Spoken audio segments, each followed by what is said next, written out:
Hey everyone, thanks for tuning in. Today's topic is a little heavy. We will be discussing sexual assault. We know that topics like these can be triggering for some and may be inappropriate for some ages. If you want to skip out this week's episode, it won't hurt our feelings. But make sure to check out our Facebook, YouTube, or Anchor page for all of our other previous episodes to listen to.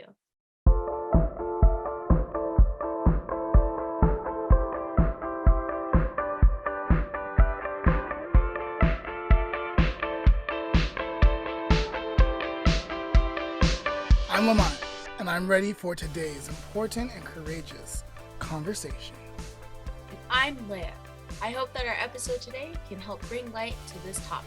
And you're tuning into The Lamont and Leah podcast. It is the month of April, and some national holidays that caught my eye were today, April 10th.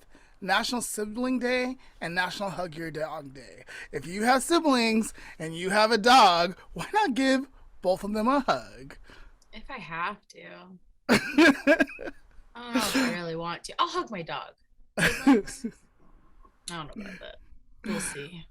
April 12th is National Only Child's Day. So if you're an only child, you can celebrate that day and have a great day. Take yourself out shopping.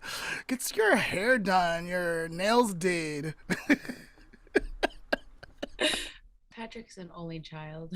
And you can also celebrate with a grilled cheese because it's National Grilled Cheese Sandwich Day the same day. That one I can get behind. So I'm excited for Earth Week. I usually celebrate Earth Day. I play Michael Jackson's Earth song and stuff. But yeah, so if you're looking forward to if you are looking forward to participating or experiencing Earth Week, you can do that between April 17th and 22nd, and April 22nd is National Earth Day. Leah and I have been on a picnic. Oh, never mind. Wrong memory. That was actually Tiratel, me, and Kayla. I've been replaced. But I thought, like, for some reason, like, in my memory, I thought you were there. Maybe I just thought your spirit was there with us. Although back then, Tyra and I were kind of inseparable, so. Okay. That's okay. I love picnics. Mm-hmm. And April 23rd is National Picnic Day. Leah, me, you, Alfred, and Patrick should go on a picnic someday. Maybe. That might be fun. Okay. It's outside, though. I don't know about that. We'll see. We can be creative. We'll figure Okay. it. And then finally, that brings us to our very important topic, the month of April, which is Sexual Assault Prevention Month. And today we're talking about surviving sexual assault and the importance of consent. Awesome. We have a special guest. She is a mother. She's a speaker and a writer, blogger, and a fellow podcaster of the Create the Ripple podcast. Her name is Candice Smiley. It's a fun name. Yeah, it is. She loves to engage in interesting conversations with other influencers and oh my gosh, I cannot say that word, Leah. Say it again. Try that again. Okay. It's entrepreneurs, right? Yeah. Entrepreneurs. She loves. Wow, there's so much editing already. Oh, I'm not editing any of this. I'm gonna die, Leah. I'm not editing a single thing. All right. She loves to engage in interesting conversations with other influencers and entrepreneurs. Her favorite conversations are the ones that take courage. Welcome, Candice, and thank you for joining us on our podcast. So glad to be here. Thanks, guys. Would you please take a moment to introduce yourself to our listener and viewer audience? For sure. So I'm a mom, first and foremost. Podcaster. I also market myself online, so I really enjoy being able to live. I'm living in a tiny home. I mean, people can't necessarily see that, but I'm living in a tiny home right now. And so everything I do is about creating this amazing life and lifestyle for me and my family.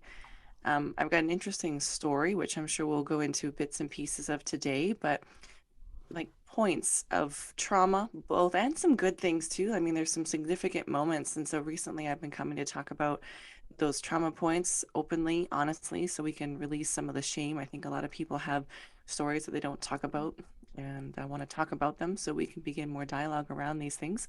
And then some positive points too, where I think, hey, you know, and I'm glad things happen and I got to this certain space and now we can talk about them. So I have a podcast called Trust the Eagle, Tell the Truth. And a lot of that is listening to that inner nudge that most of us hear or feel and ignore. And so most of my trauma points are because I ignored that. And also the good things happen because I followed that nudge that said you can go this way and it'll be a good thing. And then the telling the truth, which is really about first telling the truth to yourself, who you are, where you're at, the mess you're in, right? That sort of thing. And then to be able to live out from that truth in your integrity. Wow, excellent. Leah, do you have any follow up questions? Uh, no, not at this time. All right, all right. um, And go ahead. but I gonna have to check out your podcast. That sounds really interesting. So I'm just curious because tiny home thing. How many people are living in the tiny home? Four and two Wow. dogs. Wow. Yeah, we all fit in 250 square feet. Well, 350 if you add the two lofts where we get to, sleep and hang Mm, out. But for me, shrinking my life, so shrinking like the living space, the amount of space we're taking up, which includes the stuff that we don't need. We've embraced more of an essentialist lifestyle. So originally it was about minimalism, which happened because, if we backtrack into my story a little bit, I got left with a significant amount of debt, needed to leave a significant relationship. And so, I was sort of forced into minimalism because there wasn't, the finances to support it. And I needed to sort of hit the reset button on my life. And I didn't necessarily go into that, all, yoga and happy about it. It was sort of a mm, forced minimalism. However, once I got there, I realized that it was actually like my anxiety would like disappear because mm, there was just less to worry about. There were less bills, there were less, like it was just less. And that sort of led me into the essentialist, which is less but better. So you can afford, you have the energy, time, money, you name it, the resources to buy the things you really want, to do the things you really want to do, but you focus on what's important now. What do I really need right now? What do I really want right now? And so that's lent itself into, pretty much every part of my life, my business, my personal life, our space. I was saying to my partner the other day, I said, one of the things I love about the tiny home is all the people and things that I love are like within basically reaching mm. distance, right? Yeah. Like Right. everything is right there and we're on top of each other, but nobody gets to the end of their life and says, I wish I had done, this. They say, I wish I had spent more time with, Yeah. that sort of thing. And Mm. so, yeah, living smaller lets us live a lot bigger. Very Excellent. cool. Very That's cool. very cool.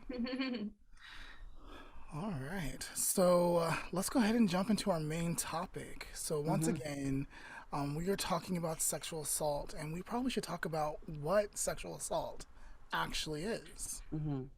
Yeah, So, for what sure. is it? Well, for me, it was that, and I'm in Canada, and so the definition is basically when someone moves and, into a more of a sexual interaction where the other person is not on board.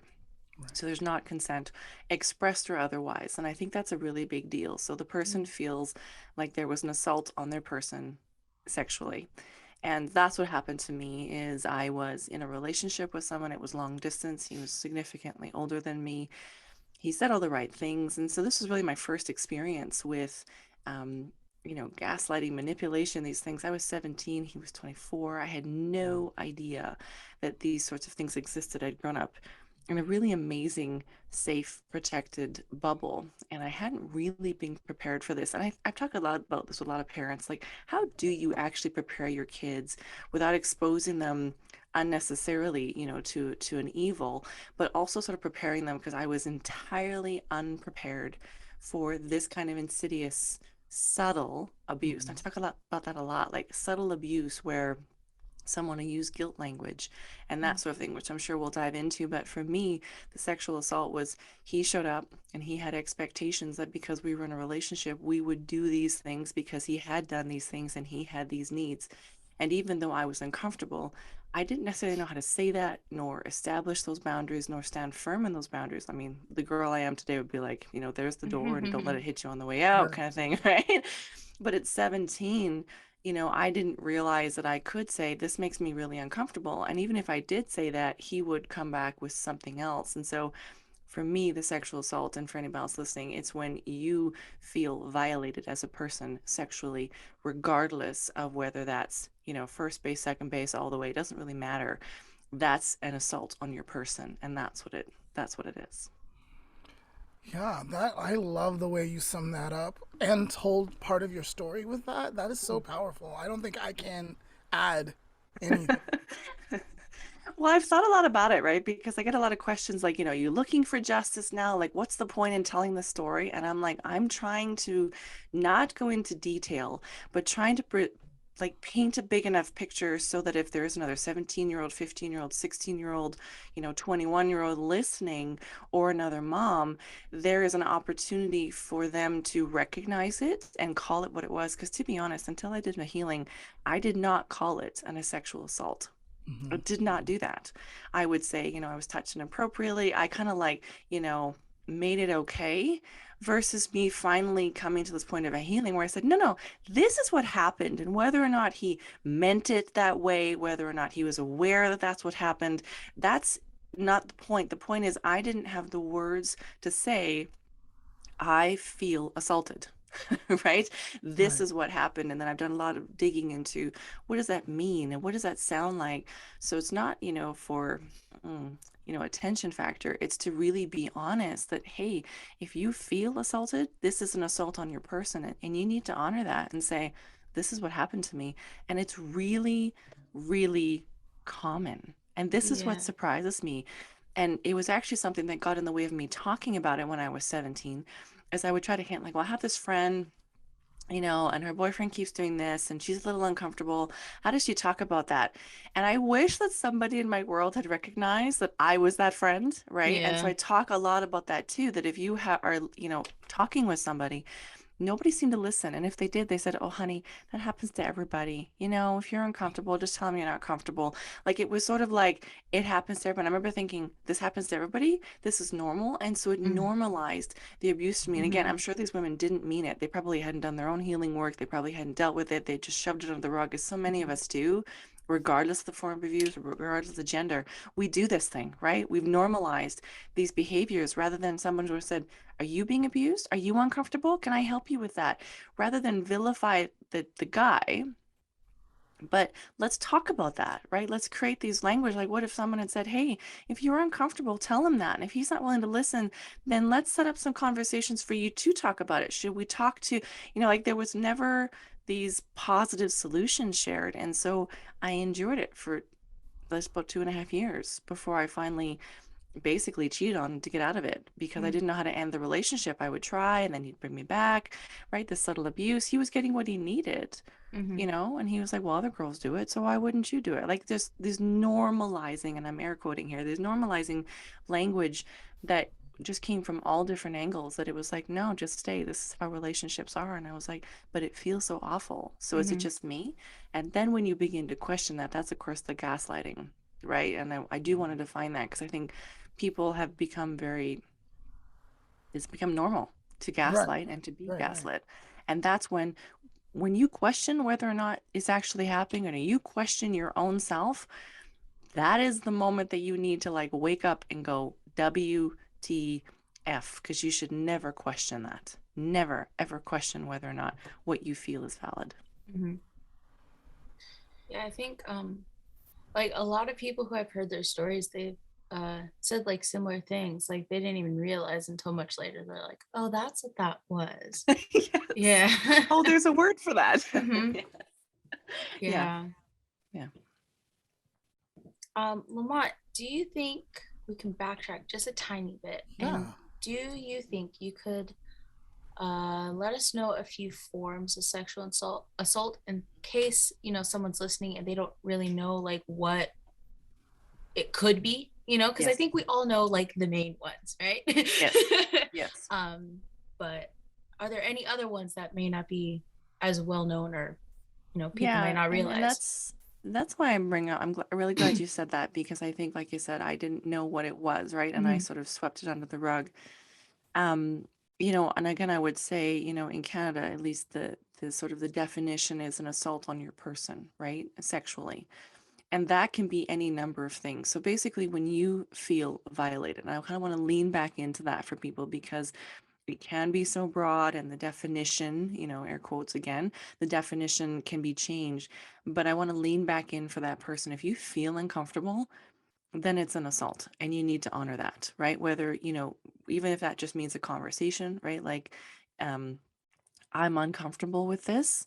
That's fine. If you are uncomfortable, then make it stop, right? And I know that for, the guys out there, that's a really big deal. And so I love that we're talking about consent because consent is basically hell yes, right? Mhm.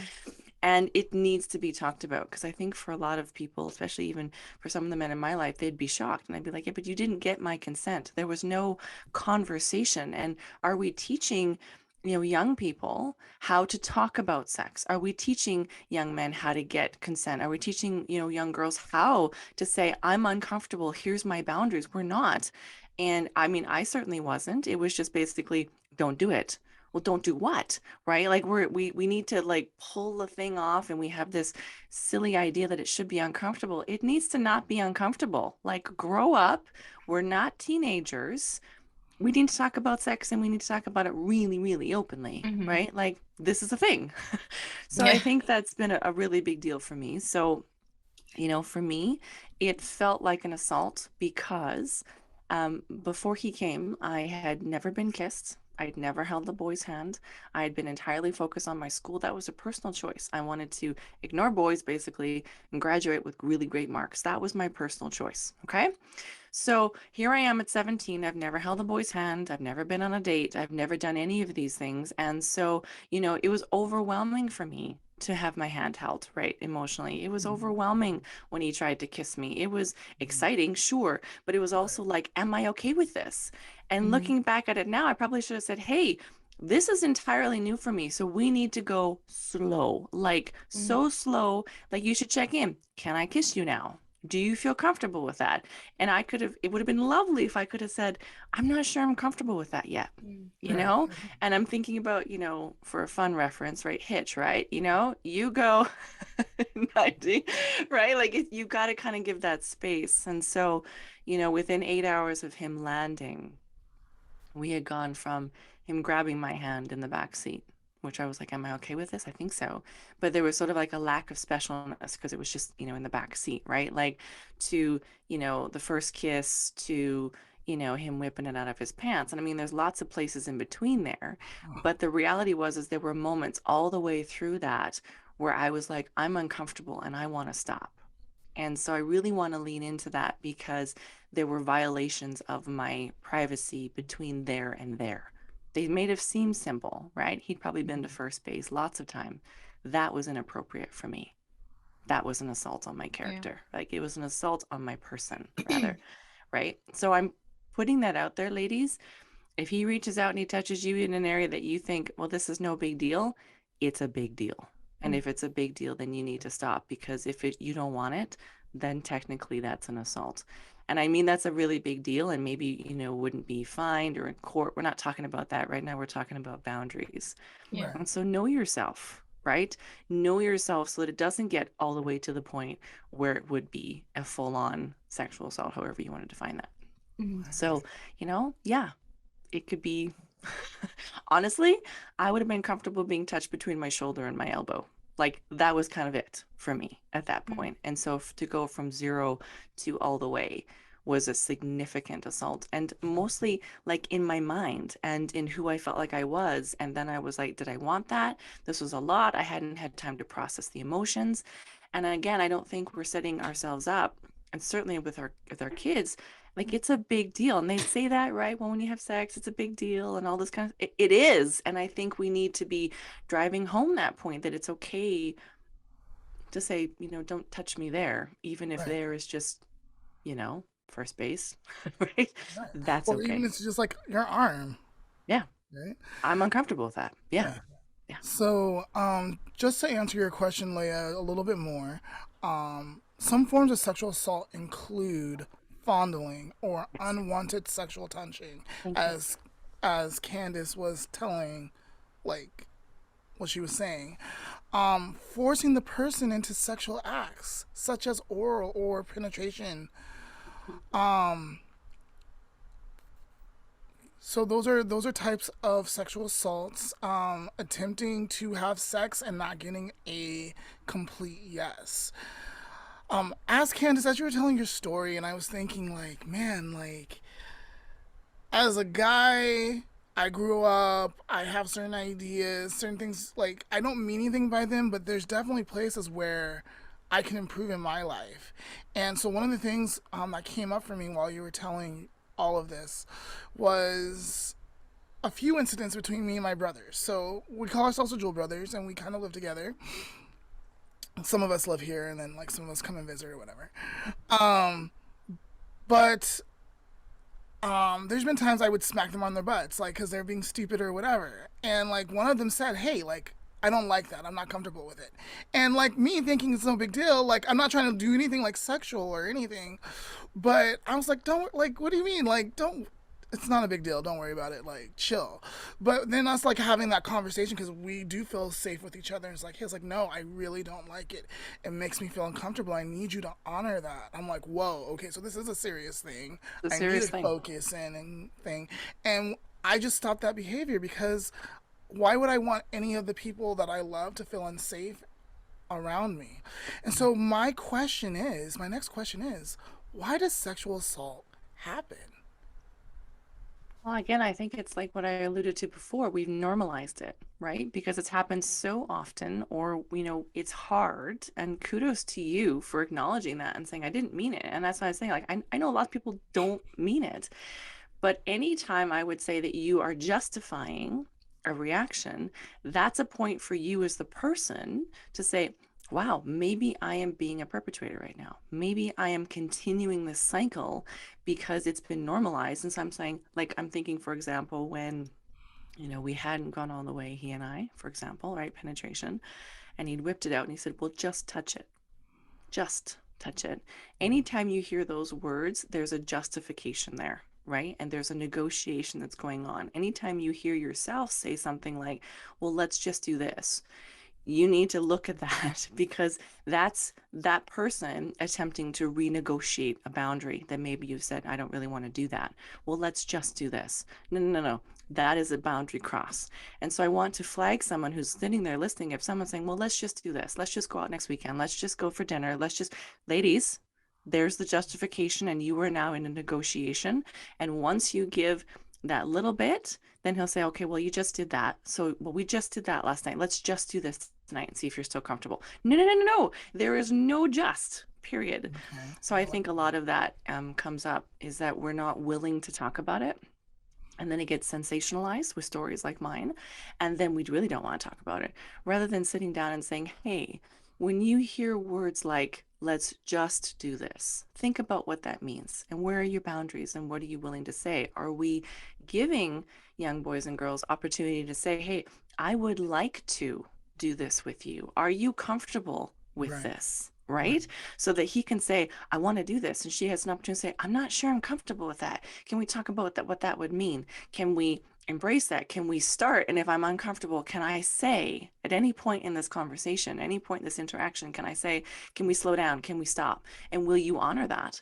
I think that's a really powerful thing to do so we can allow the exploration, which is inevitably going to happen, with an opportunity to say, and let's say you do something and then you're the girl lying awake at night and thinking, I'm actually really uncomfortable. I didn't know I was going to be uncomfortable. I really thought I wanted it, but I don't think I want it anymore. Is there enough safety in that relationship to be able to say, I don't want to do that again? Right. Without the, well, we did it last night and I really enjoyed it. Who gives? if you'd enjoyed it. I didn't, right? And I think that's the subtle abuse, right? And that's Mm-hmm. Mm, unfortunately, the onus is on us as women or as the one who's receiving it to say, I'm really not comfortable. And I know that's mhm, risking the relationship because maybe you want something I'm not willing to give, right? It's not, can't be mhm, transactional here. And for the other person to say, okay, I really care about you. So let's work that out. Let's talk it out. Let's figure that mhm, out. And I mean, I know that's a lot to ask, especially for teenagers and young adults. But I think at the end of the day, we've normalized it happening. We can also normalize it not happening by these really great conversations where there can be, ebbs and flows. Yeah, I love the fact that you're talking about after the fact. So like say like an incident does go down and say like they did Mhm. everything right. Yep. Like can I Yep. bring it up Yep. and it be okay for me like not to do it again and Yeah. then not be upset or angry Yes. or at least be like willing to have the conversation. I think even if they are upset or angry, maybe because they don't understand cuz maybe they're not angry at You're allowed to be it upset. That's the thing. happening again, You're but allowed maybe to be yeah. upset, right? You're allowed to say, I'm really disappointed about that. But there's a way to say that without, inflicting guilt. And guilt language is really insidious. And so I want to call that out. So if somebody's listening to this, listen for guilt language. If you feel bad about it, that's guilt language. The other person's allowed to have their reaction. So I can say to you, I don't want to do that anymore. Mm-mm. Let's not do it. You're allowed to be like disappointed, mad, upset. You're allowed to do that. You are not allowed to make the other person feel guilty for that. Now, Right. if the other person accepts the guilt, that's their call, right? That's mhm, Right. again, that's sort of this big conversation. So we have to have that, as a woman, if you say, hey, I'm not, if he feels upset, you don't get to take that on. You get to stand in it and say, I'm sorry. I don't want to make you feel bad, but I need to slow this down. I need to really mhm, think about what that means. And the other person, right? So it's a lot. And I think we're missing an opportunity if we're not talking about, all of those things that come with consent. It's so mhm. much bigger than yes or no. Right. It Yeah, is. It is. yeah. I'm gonna bring this up because I know there are people who will be make this argument, even though I personally don't have this argument. Um, what about if you're under the influence? Oh, well, Good here's point. Good something point, funny for Leah. you. So I often wondered about that, right? And I got myself into a couple situations where I was like, I wouldn't have done that if I was, sober. And to the guys out there, or the person who's initiating, right? Let's take gender out of it entirely. Um, if somebody's under the influence, just don't go there. Like, save yourself the hassle and just take them home and put them to bed. Even if they're all over you, even if they're like, well, she wanted it. Yeah, well, if she's had a few beers, like she's out. So don't, right? If he's, pushing you, he may regret it in the morning. So just don't. I think that that's just a really smart, emotionally intelligent thing to do. Be sober when you do it until there's very clearly established boundaries and you're good with it. For me, because of what happened to me, I did end up being, I would use sex to continue to hurt myself. So I didn't drink, I didn't do drugs, I didn't do those things, but I would have illicit, relationships that were not supportive for me. And people would meet me in a bar and they would buy me a drink. And I would look at them and say, look, if you want to get me into bed later, I make all of these decisions sober. And so don't buy me a drink. If you want to buy me a drink and we're just going to hang out, that's fine. And most of the time, the guys were shocked. And I said, yeah, you don't need alcohol. I will make that decision. I will make it sober because for me, it's really important to have consent.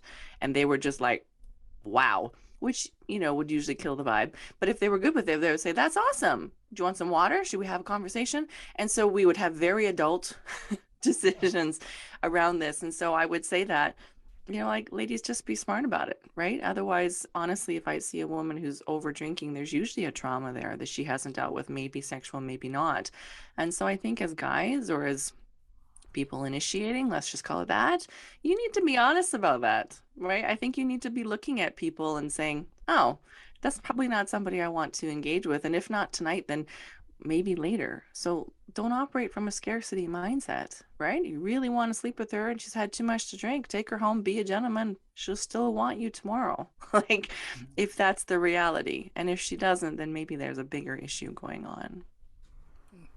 So, a couple of things. I like how Mm, you started with taking gender out of it. thank And you. then I also liked when we're saying like don't do it under the influence, make sure we have like we develop a relationship, we have boundaries in place so we know it's okay, because that's a hard conversation, because my kids ask me about that and I Okay. usually tell them don't do it under the influence, but like I know, like kids I work with, I know that they're going to drink and they're Yeah. going to do things and experiment and stuff as part of their growing Yep. up. And so I think the conversation probably needs to switch to like resist. Like if you're it's not something you're really interested in, do it sober. And Yes. then Do once it you sober. develop that relationship, talk about it. Yeah. Like if I'm drinking, what are the boundaries? If Yeah. I'm high, what are the boundaries? Yes.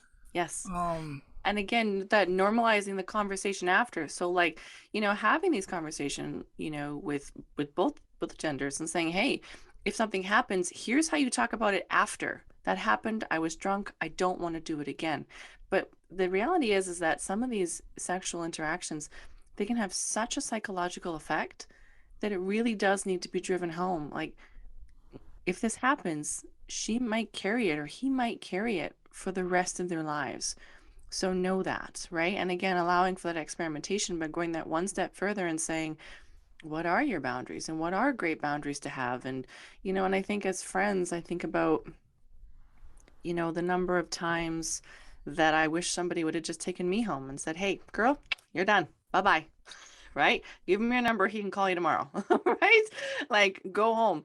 And so I think there's a responsibility, sort of as a community, to begin to, talk to the friends of the friends. Hey, your buddy's sitting on this girl and he's drunk and she's drunk. What is your responsibility?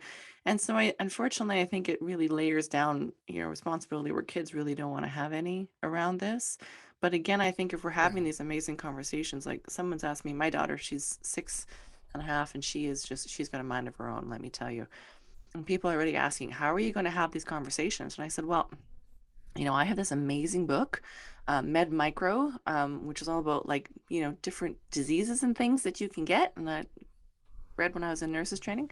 So I intend to show her the STD chapter. Sure. And read this.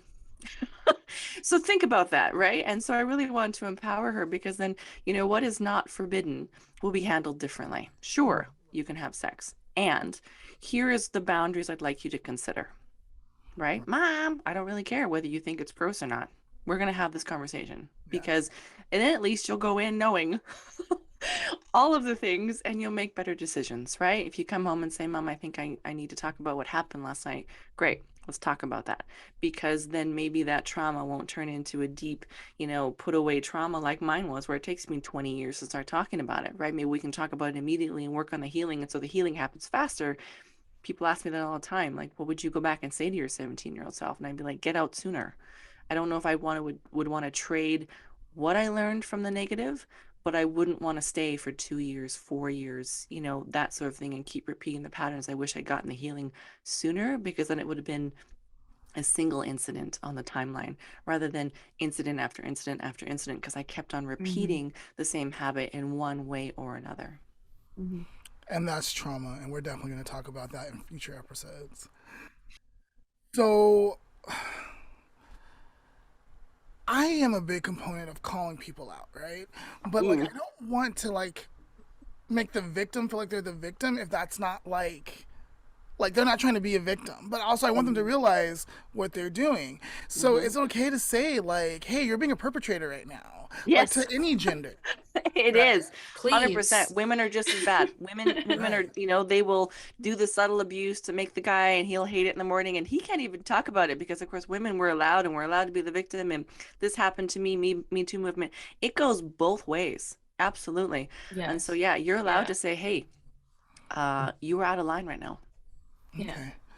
I really wanted to get this one guy on here. He's a influencer. He's talked about this in his videos, and when I talked about him about joining us, because I would have liked a man's perspective and a female's perspective, Sure. you know, um, he told me like, I'm not going to talk about it anymore. Like women, they just really come after me, and they say these mean, horrible things, even though I've told my experience. And so, I'm not going to give you guys his name. You can look up male influencers and like see the video for yourself. But I think I can share his story a little bit. He basically got drunk and he passed out and he woke up to a girl that he was talking to, chatting with, having a good time with on him.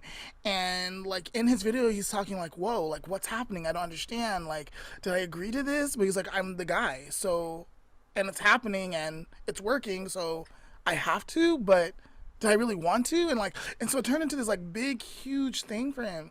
So ladies, I'm just saying, like, yes, guys are desirable and we don't want them doing that stuff to us, like us waking up and having, It's a two-way yeah, street. we want to make Absolutely. sure we're all 100%. being respectful. We're not all being perpetrators. We're not being disrespectful, and we're all in it together. Like this is something that we Yeah. really want. Oh, 100%. And I would say that, I mean, I've seen some women who are way worse and make men feel incredibly uncomfortable.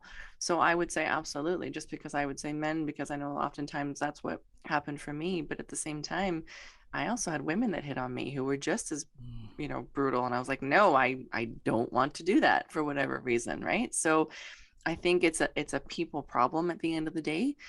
Consent needs to be talked about, and it needs to be talked about again, this whole guilt language. And unfortunately that woman, didn't listen, right? And just went with the flow, Yeah. unfortunately. All right, Leah, go ahead. Yeah, so forward tracking a little bit. Yes, let's do it. Yeah, so let's just move on to talking about consent. Mm. Um, so like I'm pretty sure people know what it is, but we should Mhm. probably define it in case someone is like questioning what exactly it is. Um, I love that you guys are so willing to talk about some of these things. Like, I'm like, let's do this. Let's talk about all of the things. yeah, so something you already said is consent is more than a yes or no. What did Yes. you say? It's like a hell yes. It's a hell yes. They think that's what you said. I Yes. liked that. Lamont, can you give us just a quick little like 1 or 2 sentence definition? Yeah.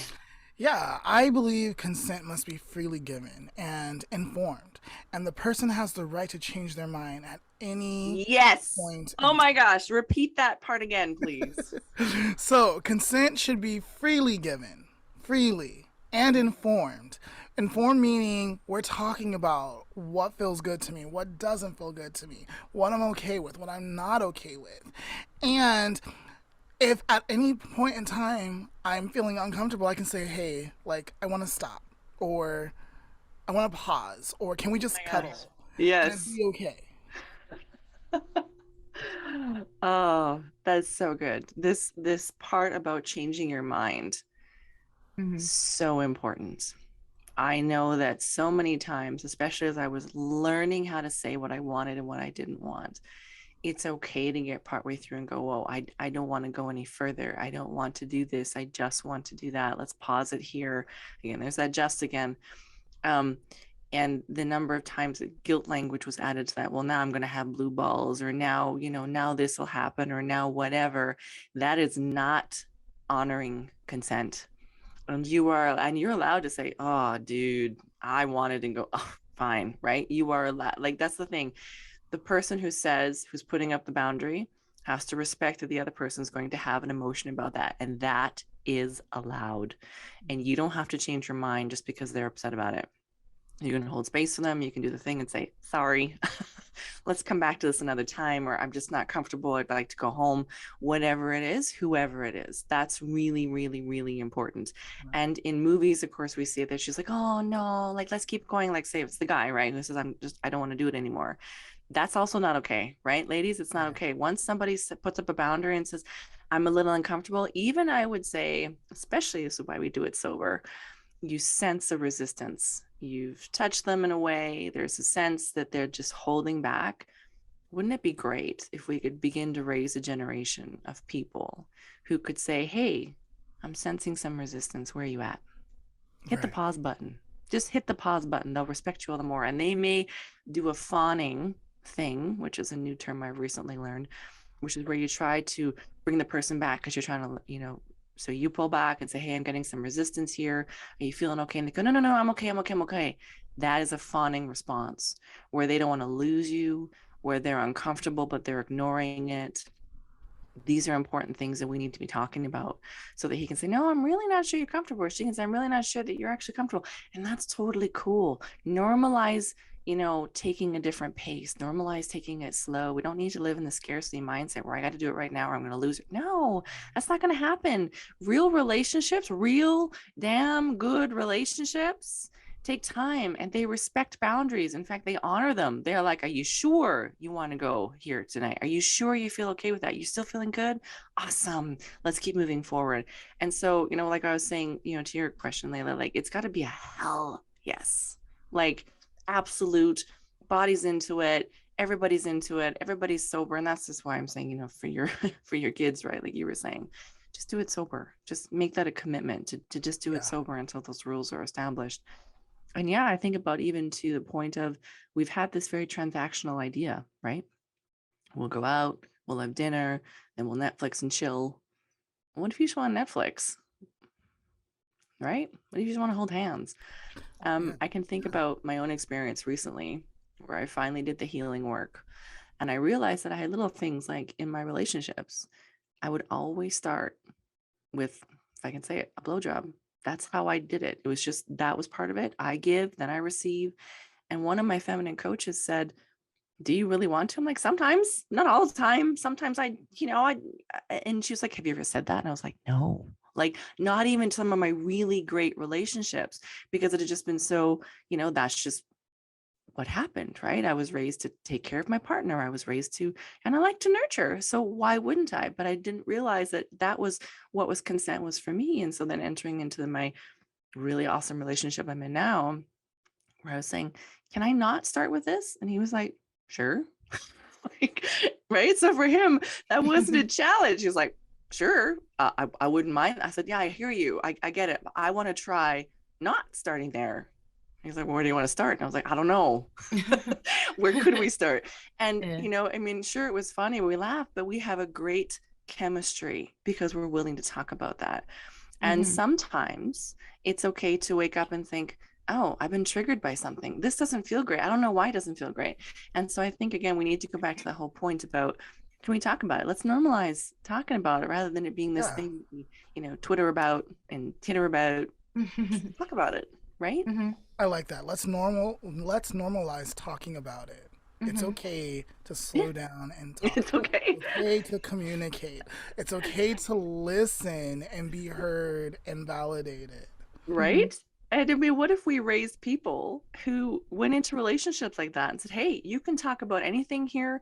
We can be in the middle of it. I won't be upset. If I am, I'll tell you that, but I'll tell you in a way that doesn't make you feel guilty. And I was on a podcast where we were talking about porn actually. And, how does a guy talk about some of these things? And I said, well, if you recognize that so it's the guy and you're saying, hey, we can slow down and she fawns, that's a warning sign, guys. Like that girl's got some unhealed trauma, no boundaries. That's a sign that you should probably pull the eject cord and peace out. Right. So, what if we raise other people that said, you know what? I think we are going to pause today. Let's pause. And tomorrow we can talk about this and just figure this out. Because you know what? If somebody had said that to me, because I would often fawn in a relationship, so even if I found a great guy, right? So then I would use him to hurt me. What if he had said, you know what? No, this is a fawning behavior. I'm going to call it out. Sounds like maybe you got some stuff to work on. That's cool. I think you're a cool chick. I still want to hang out. But what's going on there? Right. And it's not his job to fix me. But wouldn't it have been great if he had been strong enough to say, sounds like you've been hurt. What's going on with that there? Great. Do you have a counselor you're seeing? Yeah, I still want to see you. But I kind of want to, hit the pause button on this whole sexual thing until you talk to me about what that means. And that might be the end of that relationship for a season. But again, why are we functioning from scarcity? Why are we doing Right. that? Right? Why are we not creating space? That'd have been wonderful for me. I'd have gone home and thought, wow, I met one that isn't like everybody else on the planet. I'd have felt really, really small, but he could have held space and said, look, sounds like you got some trauma there. I get it. Are you Right. dealing with it? Do you have support systems? Go deal with it. I would have really loved him for that. Right. Right. Mhm. I hear you. Actually, I wanted to share how me and my husband like fell for each other. It That's was so our cool. yeah, like it was our first date, but it involves consent. So it was our Nice. first date. We go to juice it up because Starbucks was like around the corner. Like, Lion was around the corner. We're like, no, no, Right. no. And we go to a park and we sit down to talk. And the first thing he does is he reach out and grabs my hand. But then he says, "Is this okay?" Yes. Never has anyone ever did that, and that was so amazing to me. So Right. incredibly sexy, so brave. So Mm-hmm. I was like, yeah, like this is absolutely okay. Like at first I wasn't sure if it was okay, but then when he asked, like it made me feel like really good on the inside that he was checking in with me, and I Checking knew in. like this was someone I could trust. You know? Yes, I agree. I agree. My current partner, we have a 4-month-old little boy. He's just amazing. And I had shown up after my healing and I'd said this to him, and she had encouraged, my feminine balance coach had encouraged me to get back out there, right? Like go find somebody safe that you can say, I want to have sex with you, but I want to have sex entirely differently than the way I have. And this blew my mind, but she got me thinking about what I wanted, right, to push me back out there. And the person I reached out to, we'd had a physical relationship before, but I sat down and basically said, I'm healing. I'm doing some work. I'm not damaged, right? They don't get to, that's not the deal here. The deal here is I would like to have sex differently. I don't want to have sex today, but that's what I want in this next relationship. And can we do that from a big level? And he was like, yeah. And we spent like 6 hours talking about what we would want in a relationship, regardless of whether we went there, because I wasn't functioning from the scarcity mindset. I'm like, either it's him or it's not. And then if we move into a relationship, at least he knows what the boundaries are. And at the end of that, he asked me, can I kiss you? I'd really like to Oh. kiss you. And I was like, am I okay with this? And I was like, actually, I am. Because intuitively, I knew it wouldn't be like one of these things that would, like, because now we created this intimate relationship, that he would move to the next level. It was a very nice, thank you so much. I'm looking forward to seeing you again kiss. And I felt amazing. And I thought, wow, wouldn't it be great if this one was different? Wouldn't it be great? Right. And then he said, thank you. Walked me to my car, and I was like, oh my God, I have warm fuzzies. Like, that's how it should feel. Yeah. Right. And I know if I had said, you know what, hey, I'm not cool with that, he'd have been like, no worries. Thanks so much. Like, he wouldn't have taken on my stuff. And I felt so comfortable to be able to say, yes, I think I'd like that. And that I think is just, consent in a whole package, right? We talked about it, we knew boundaries. And then since then, I mean, people have said, well, when do you bring up, these things? And I'm like, right away. Like, if the dude runs or she runs, that's a sign. Don't you want to Right. be in a relationship with an emotionally intelligent Mhm. individual who can talk to you about these things? I Yeah. do. So bring it up. And if they go, wow, this is not the conversation I wanted, he probably just wanted one thing, or she just wanted one thing. Yeah. Yeah, If they you weren't just want the willing one to thing, invest. Yeah. cool. But if you're looking for something different, then, just be you. Yeah. So yeah, don't compromise. Like Yeah. if you're looking for someone who's wanting to invest in you and they're not willing, and like, well, at least I just get this. Don't. I'm gonna encourage you not Yeah. to do that. Like Yeah. if you both are on the same, like wanting the same thing, like not really wanting to invest, Yeah, just want a you just want quickie, peace in, or peace out. Here are my rules. yeah, Yeah, like that's but wouldn't fine. that be more fun too? Like, those were fun too. Hey, look, I'm looking just to get under somebody tonight. I'd like it to be somebody that's going to respect my boundaries. Here's the deal. I want to do this, and I want to leave right after I'm done.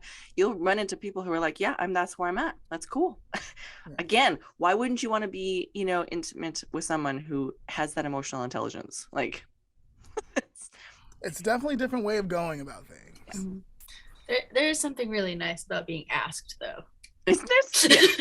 I don't know if it's just because it's not like common, because people are just starting to kind of learn about it, I guess. But Yeah. I don't know. It is. I mean, I've been asked too, and I was like, oh, Yeah. that's better. Okay. I like that.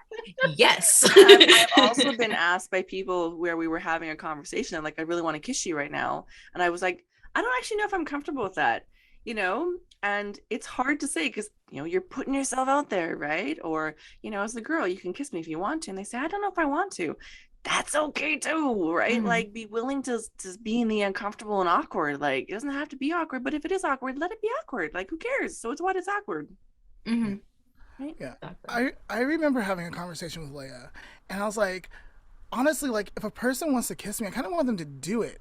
But I say that only with the experience of I've never been kissed by a person I have never wanted to be kissed by.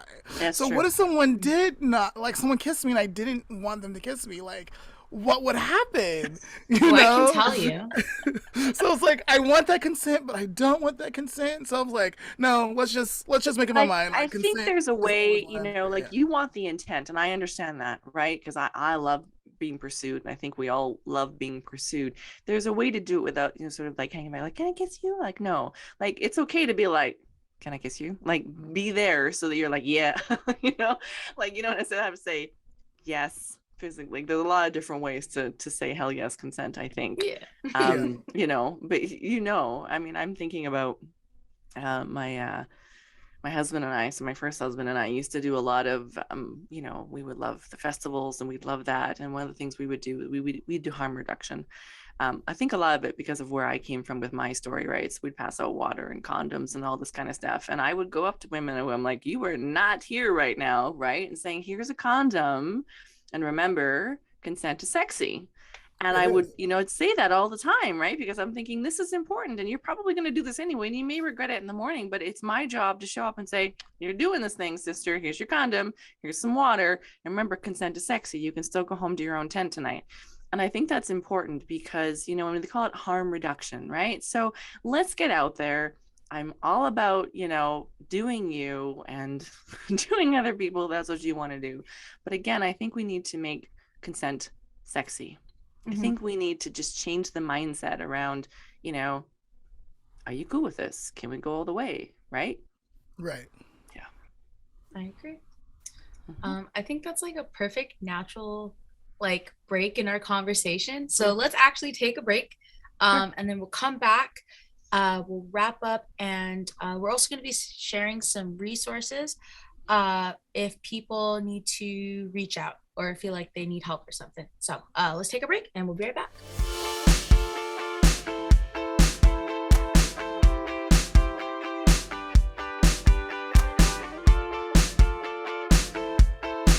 And we're back. So we have been talking a lot, and I think I just kind of wanted to wrap up everything that we said about consent and then give you guys some resources. So I have this video that I found last night, and I would love to share it with you guys. So here we go. How do you know for sure if someone wants to have sex with you? Well, actually, there's only one way. They need to tell you. You need to have consent. But what does consent really mean? Consent means both parties are really, truly into what's going on. This means that nobody's being guilted or pressured into doing anything. Silence does not equal consent. Some people think it's not rape unless there's fighting, screaming, or someone yelling no. But that's not true. Communication doesn't always happen with words. Body language can say a lot if you pay attention. Are they leaning in or are they pulling away? Do they look happy or do they look uncomfortable? Are they kissing you back or are they just staying kind of still? You have to pay attention to all the signals. This includes body language and words. No one can read minds, so it's always good to talk about it. Asking for consent doesn't have to be awkward. Asking for consent can actually be kind of sexy. Want to show me your bedroom? Show me where you want me to touch you. Do you want to help me take these clothes off? So, let's break this consent thing way down. 1, everyone's clear about what's about to happen next, and they're happy about it. If you're making out with someone for the first time and you want to go further, check in first. Can I take your shirt off? Want to try something different? 2, everyone in the situation has to feel free to be able to say no without being pressured or hassled. It's not cool to pressure people into doing stuff they're obviously uncomfortable with, or make them feel bad for saying no or wanting to stop things. Being pushy or manipulative makes for some pretty bad sex.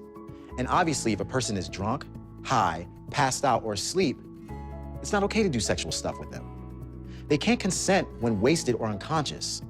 So doing this is actually rape. 3, be honest about whether or not you're on birth control, have an STD, or having sex with other people. Wouldn't you want to know that? If you're gonna get naked with someone, you have to have trust and honesty. 4, saying yes to sex once doesn't mean you're saying yes to it forever.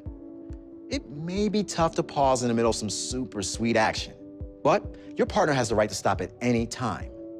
And 5, sex is all about connections and pleasure, right?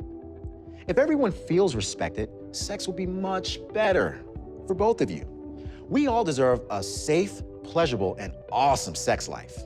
The more respect you show to the other person, the more they'll trust you enough to relax and enjoy. And the more honest you are about what you want and don't want, the better things will go. Yeah, so you can check them out, Planned Parenthood out, for other helpful tips. But yeah, I thought it was a really cool video. I was like, you know what? That's a really nice way just to like wrap Like, he nailed everything. it. Like, he totally nailed it. I was like, yeah, dude, that's about it right there. I'm not sure if Leia's happy with it. I have thoughts. Ooh. Oh, what are your thoughts? Okay, the first thought is I'm glad they used someone very attractive. Yeah. Oh, okay. Yeah, very attractive. That was very easy to Sorry. watch. That's important. It was easy to watch. Yep. The second one, unrelated to it. What do you think the casting call was for that? Like, have no. for like the little scenes where they're just like, okay, so what you're gonna have to do is you're gonna have to like make out. Yeah, exactly. Like, And oh, there's okay. some consent there too, I'm Yeah, sure. yeah, yeah. Right? Some consent to making out with a stranger, or Mhm. yeah, who knows? I absolutely love the diversity. I love the girls, the guys, the heteros, the different diversities in their nationalities. It was very nice, actually. very good. Planned Parenthood did a really good job, actually. And then my third comment is that I just thought it was well informative. For sure, for sure. So, I used to volunteer at Riverside Area Rape Crisis Center. So we live in California. Well, Leia's currently back in California. And we live Reno Valley. That's where we grew up, Riverside County. And so I volunteer at the Riverside Area Rape Crisis Center. If you need someone to talk to, they're a great center. Their phone number is 951-866-7273. And so you're not in California and you're not in Riverside. No, Like, not. and you need someone to talk to or connect with. There's a national hotline, and you can call 1-800-656-HOPE. That's 1-800-656-4673 to be connected to a trained staff member for sexual assault services provided in your area. When you call these people, they will locate you to a local base, and it's totally confidential. So whatever you provide, whatever you say, whatever you need to talk about, they're there to listen to you, not judge you, give you the help that you need, and other resources for long-term and short-term support. And I've called a number like that. Yeah. So I do want to point out that that number also works in Canada. So Nice. Yeah, Thank it's you. the same number. that's important. So for our what is it? International. North our North brothers and sisters. That number will also work for you guys. Yeah, and there's no shame in calling it. I've called it. I've called it and I said I need to talk. Because there were certainly points in my life when I wanted help. Did I get the help I needed? Yes, in stages. And I think that's important, that people need to know that it takes time to heal, and that's okay. Absolutely. And I was always connected to amazing people that helped me, through one step. And I mean, you got to be honest with your counselor. And I wasn't always honest about the fullness of what had happened or what was happening and that sort of thing. But there is no shame in making that phone call. And there are really awesome people on the other end who will, you hopefully just feel a feeling of relief. At least I always did. I just want to say, like, the more honest you can be with yourself in the situation, I'm not going to say the faster you heal, but healing will take greater amounts of happening when we're able to be honest with ourselves. 100%. Awesome. I think that those are the ones that we have. If anyone has any other ones that you'd like to share, we can add into like our description. So these ones will be in our description. You guys can check those out. If you have any other ones that you'd like us to add, or any other resources that you guys would like to share with us, leave them in the comments or send us a message, and we'll be more than happy to update our description as well. I think that's it. Do you guys have anything else that you wanted to add? I think we covered a lot of really good information today. That was fun. I think we talked about some of these, interesting conversations, but I think this is like these kinds of podcasts are normalizing the Mhm. talking of the consent, right? They're making it fun and informative, and I think that's really, really, really important. And for whoever is listening, regardless of gender or where you're at, just because you said yes to something you didn't want yesterday, just because you have a history of saying yes doesn't mean you can't change it now, right? I was Mhm. in a relationship for 2.5 years and other relationships where things happened I wasn't cool with. And yes, it meant the end of those relationships because I changed the boundaries. That's okay, right? Fast forward, 21 years later, and I'm in a phenomenal relationship where consent is a thing all the time. Mhm. And I think that's so important. It's not something that stops just because you're in a relationship. It can be, hey, I'm too tired tonight. Right. Hey, Yeah. I know you really wanted to do this tonight. I just want to cuddle. Can we just cuddle? That's cool too. Consent, I think, Mhm. is an ongoing thing. And I think, again, normalizing that conversation um, is a really great place to be. Mhm. I agree. I agree. Me So, too. Candice, thank you so much for talking with Leah and I today. If people wanted to get a hold of you and wanted to talk about this subject, Mhm. or any other subject, what Yeah. would be the best way for them to contact you? Well, I think my website, which is just CandiceSmiley.com, let's keep it simple. All of my other socials kind of go out from there. I talk a lot, honestly, on my blog, so people can leave comments. They can, of course, reach out and connect with me one on one. I'm not a coach. I don't pretend to be, but I do share my story very, very honestly on my podcast, which is the Create the Ripple podcast, which you can find on any of the major platforms. And I interview other people, and it's all about trusting the niggle and telling the truth. And that's me acknowledging after 20 years that I knew that I wasn't going to be protected in that first relationship. And I ignored the niggle because I didn't have any logical reason why I should feel unsafe with this person. And so I've been calling that out and then telling myself the truth that I knew that it was going to be a bad idea. I knew, and I didn't know what to do with it, or maybe I ignored it on purpose because it felt too good. It doesn't really matter. So I take a lot of responsibility for that, which I think is really important, regardless of who you are, in that relationship.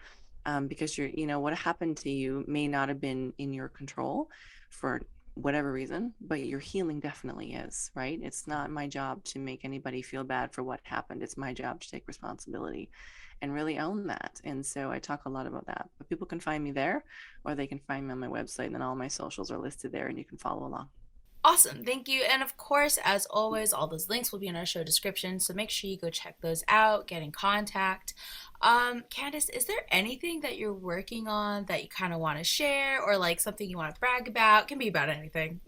Yeah, for sure. I'm actually finally writing my book about my story. Awesome. So, I used to tease the people I was with, men and women, that they should be nice to me because I was going to write a book about my experiences at some point, and I'm finally doing that. There we go. And of course, names and stuff will be removed to protect people, but I really want to talk about it because I think we connect through our stories. And again, I really want to normalize some of these conversations, good, bad, or otherwise, and we don't talk about them because we feel guilty or we feel shame or we feel any of those things, which certainly kept me silent for a very, very long time. And people say, they read my bio and they're like, how do you feel when people read that? I'm like, the first thing I think about is what are people going to think about Mm. me?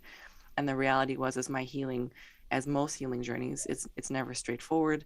It's pretty messy, and that's okay. And I've learned to embrace that because what I'm discovering is as I talk about my story, people are going like, oh, me too, me too, me too. And I think that's really important. And I do want to change the narrative. I want to change the way we're raising the next generation.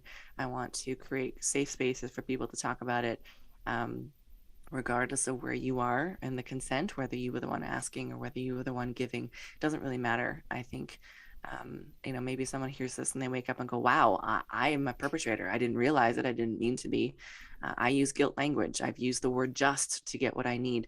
And I would just say, you know what? That's cool. Don't feel bad about what happened, but really begin to work on you so that you're Mm-hmm. not using it. If you say, well, let's just do this, check in with yourself and make sure that, you don't swing the other way. Because I think we can be both victim and perpetrator, without meaning to and without ill intent. Right. So again, I just want to normalize this, emotional, intelligent conversation that we're having here today to say, let's just be better people. period. Yes, agree. That's what Leah and my podcast is all about. And just in case you do reflect and you find yourself doing that or saying it in the moment, it's okay to pause and reword. Like, you know what? Yes. I didn't mean it that way. Let me rephrase what I really want to Yes. say. 100%. Yeah. Honestly, when I recognized that I was guilty of guilting people, guilting men into being with me, that was a really big moment. I was like, wow, I'm both a victim and a perpetrator all at the same time. And that's okay. That's, I think, the human experience. And what an amazing opportunity, because it just showed me how unhealthy I was, that I was just so, willing to push for love. I was so needing, and, we shouldn't do that, right? Like I don't want to shit on people, but there's so much more in terms of creating a healthy relationship. And does it work? Hell yeah. That's okay. Are you going to have what you need tomorrow? No. Yeah, but here's the deal. When you feel good about you, when you've dealt with your traumas and you're moving forward, you attract other people who are also healed. And then you get into really great relationships. And I mean, what I've told my 17-year-old self, just chill out and focus on you. Find some great girlfriends, travel the world, do some things, make some mistakes, but honor yourself all the way through, because you'll meet great men. I did, and I have. And it may last, it may not last. That's okay. But you got to make sure you're okay with you first. Yeah. So if there's anything else that people should pick up from this, is take care of you first. Yes. And then the rest will take care of itself. Yes. Awesome. Candice, thank you once again for coming on today. We really appreciate you in this conversation, and we really do hope it's going to help people and change their lives. So, as always, thank you guys for watching, for listening.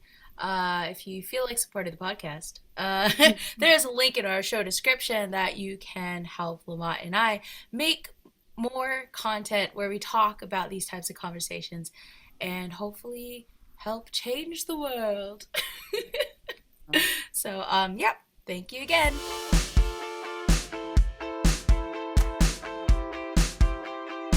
Today's life lesson is, don't hesitate when you should act.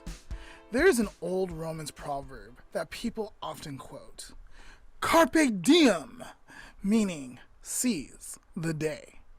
More often than not, we fail to act due to the lack of confidence or courage. This hesitation keeps us from moving forward and puts us in a cage of wondering what might have been. Whenever you feel it's time to act, take action. No matter the outcome, you'll end up smarter than before. And remember, do it with consent. And that is today's life lesson.